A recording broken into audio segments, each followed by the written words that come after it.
Hello, students, and welcome to part 3 of our lecture on Chapter 4. We are going to talk today about the rise of big business. And when we talk about big business, we talk about businesses that make large sums of money and that have very large factories and make a very large amount of products in a short amount of time.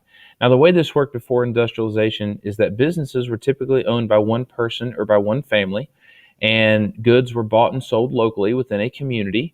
And usually these goods and services and products were made at home.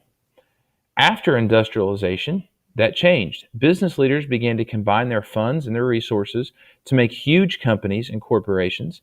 And because of railroads and communication, they could buy and sell all over the country and all over the world. So that's a changeover from the way business was done before industrialization to how it was done after industrialization. Speaking of corporations, we're going to talk about that. Now, if you will please, at this time, pause the video and look at page 108 in your yellow history textbook. Now, the way a corporation works is this. A number of people share the ownership of the business. So there's not just one person involved. Many people pool their money. The investors only lose the amount of money that they invest in the company. They don't have to have the entire burden upon themselves. They spread it out amongst a group of people. A corporation acts like a person. In the courts and in the law, acts like a single person. For example, the corporation can buy and sell property, and they can sue other people and be sued in the courts. If one person leaves the group, if they leave the corporation, someone else can buy that person's share and take their spot. And this is exactly how the stock market works. If you hear people talk about the stock market, this is where those pieces of ownership in corporations are bought and sold. Now, corporations are a good thing for people as far as owning a business and making money in 3 ways. Number one, they pay the lowest possible wages. They combine their funds and they have huge companies and they try to pay their workers the lowest amount that they can and still make a profit. Number two, they advertise their products widely. They spend a lot of the money that they pull together advertising, trying to get people to buy their products.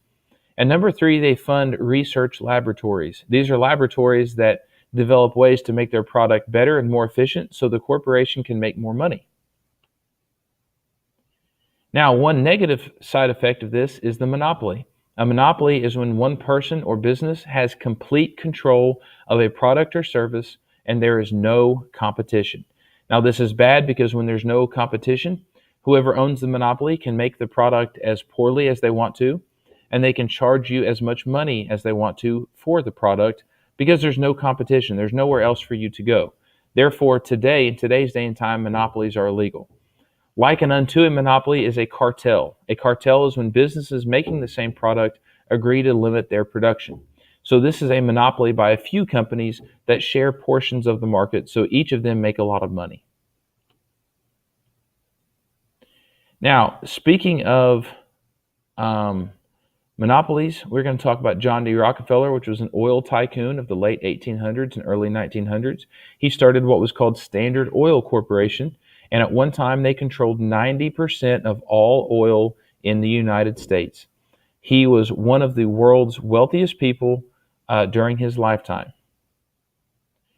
One of the ways that he made money was horizontal integration. Or developing a monopoly. This is during a time when monopolies were not necessarily illegal yet. So horizontal integration is when you buy many of the same type of company. For example, John D. Rockefeller owned many oil refineries. He had a monopoly, virtually a monopoly on oil refineries. He consolidated many firms into the same business. Now, Rockefeller was the first to do this. And when he did so, he created what was called a trust. That's where companies assign their stock to a board of trustees and they combine them into a new organization. Now, this was basically a loophole to get around laws that were starting to be passed against monopolies. It was a way for John D. Rockefeller to control the oil market, but on paper, it looked like he didn't own the company himself. It was divided amongst these trustees. However, Rockefeller was the chief trustee. This was invented by Rockefeller's lawyers in order to allow him to keep his monopoly. We also have vertical integration, and if you would, please pause the video and look at page 11 in your yellow American history textbook. In vertical integration, a person buys many of the different types of companies that it takes to make a single product. So let's use John D. Rockefeller's example. He owned the oil wells that drilled the oil out of the ground.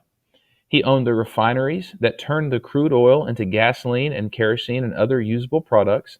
He owned the railroads that shipped the oil to the stores, and he owned the stores that sold the oil. So at every step of the process, John D. Rockefeller was making money, and this is called vertical integration. So through vertical integration and horizontal integration, men like John D. Rockefeller were able to create monopolies. Thank you for watching part 3.